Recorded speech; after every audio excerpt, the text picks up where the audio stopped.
Call of Duty 4 Modern Warfare, not to be confused with Call of Duty Modern Warfare nor with Call of Duty Advanced Warfare, is a game that basically gave birth to the online progress system thanks to its impressive multiplayer mode. But did you know that it also has a campaign? And since I know most of you didn't even play it or didn't even put attention to it, I'm going to explain it as fast as possible so you can tell all of your friends how underrated it is and how you understood everything the first time you played it. So, let's start.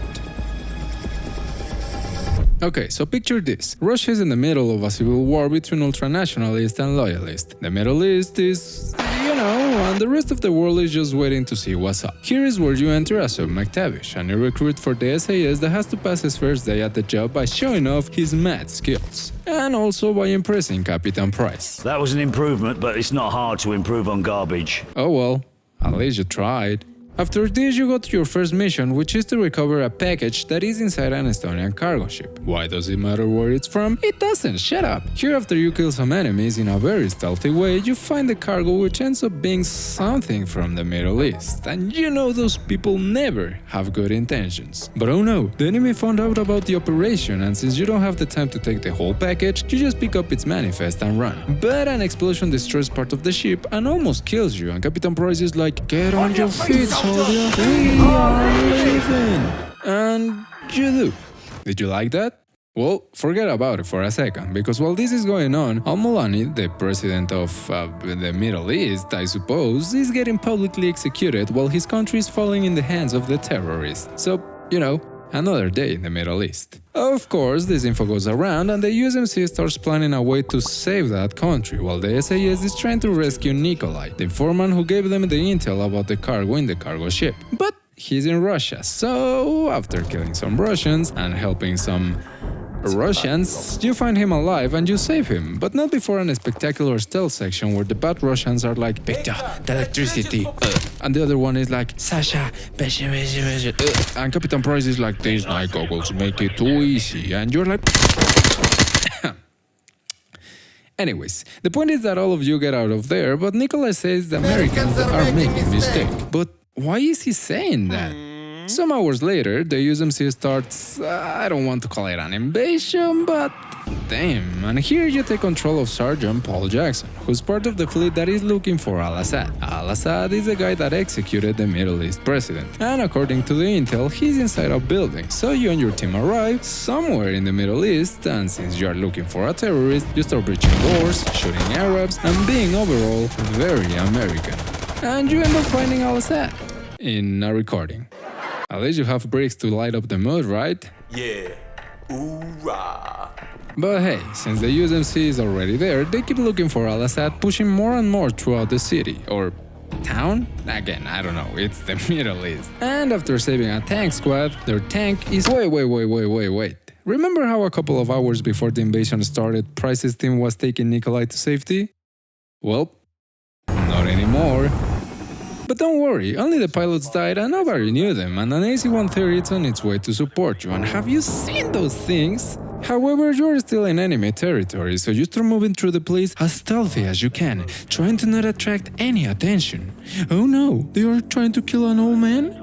Well, too bad. Because I'm gonna kill him first. Sadly, as Sam Fisher will tell you, stealth doesn't work when there's a Russian helicopter chasing after you. So you start running and you start gunning down Russians left to right, but that chopper is just not stopping, Mom. But as my pastor once said, God provides, and He is never wrong. Bloody nice shooting this, so...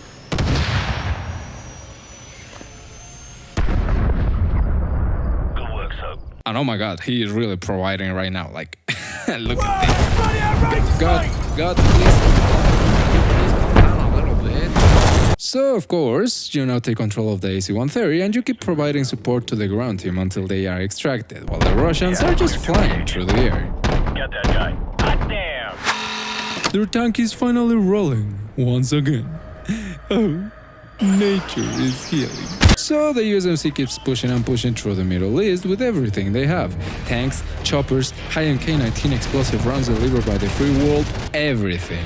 But another team needs some support, and after you and your team assist them, you're informed that you should retreat because there's a nuclear weapon nearby. But oh no, your support chopper gets hit with an RPG and your commander doesn't want to leave anyone behind. So you go and rescue the pilot from those Al-Qaeda hands before it's too late, and the commander is like, "Jackson, get her out of there!" While the terrorists are like, so you pull her out of there and start running until you make it inside the helicopter. Now you only need to get out of there before the nuke that Al-Assad has. Everyone hang on!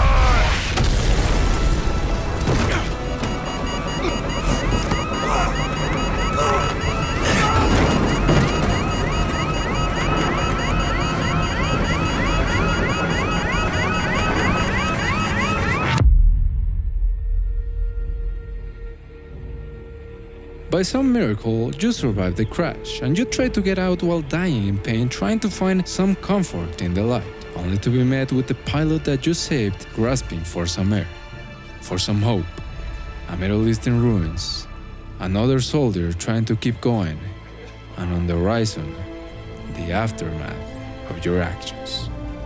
You then realize it wasn't a miracle, and after you give your last step in this world, you are finally able to rest in peace.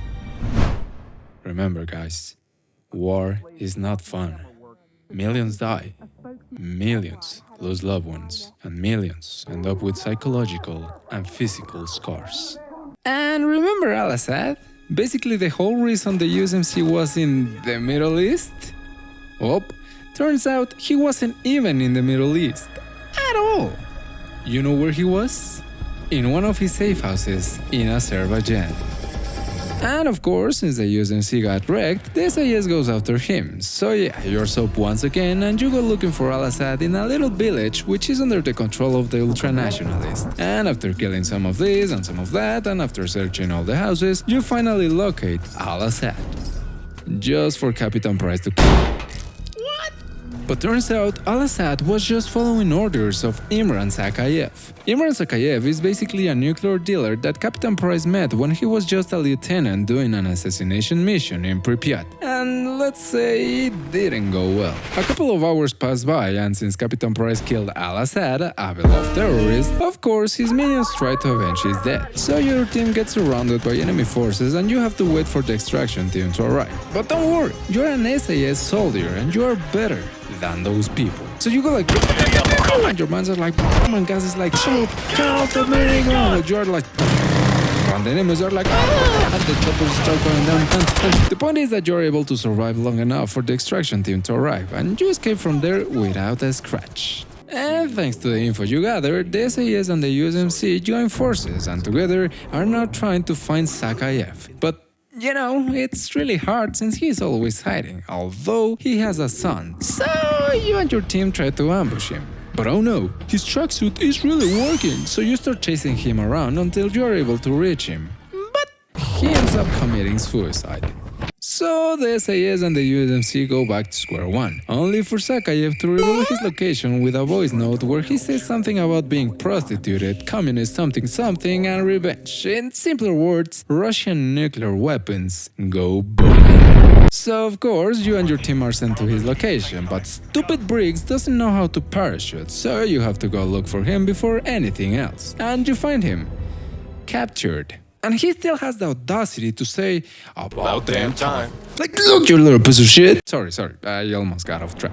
Anyways, after saving him, you go and destroy a big power antenna, and then you clear out a Russian base, and then you find the USMC team, and then a freaking nuke, no wait, 2 freaking nukes get launched, and then everyone starts panicking because they are going directly to the east coast of the US, so you don't have time to lose, and you start giving lead to everything you see, until you are able to enter the Russian silo. But you only have 11 minutes to deactivate the missiles, so you start gunning down Russians as fast as you can, but oh no, Sakayev is launching the remaining missiles, so you start moving even faster until you reach the control room where you enter the nuclear codes and stop a third world war. But this is not over yet, because Sakayev is trying to escape, and obviously you don't want that, and after some Fast and Furious looking shit, you start getting surrounded by enemies. Your air support is nowhere near, and it looks like you're not gonna make it. These are going to be your last minutes in this world. Or not, Because in a last effort to help you, Captain Price throws a gun at you, and with only one chance, you end everything. None of what you did is ever known, but rest assured, you and your team save the world. Wait, I almost forgot that you also take part in a secret operation where you are 1-1 operator. Yeah, it's that secret. And your job? Save a hostage from terrorist. Who is him? I don't know. Why are you rescue him? I don't know either. But I know that you shoot a bunch of Russians in a moving airplane while everything is exploding and a timer is ticking and everything you hear is... And that is beautiful.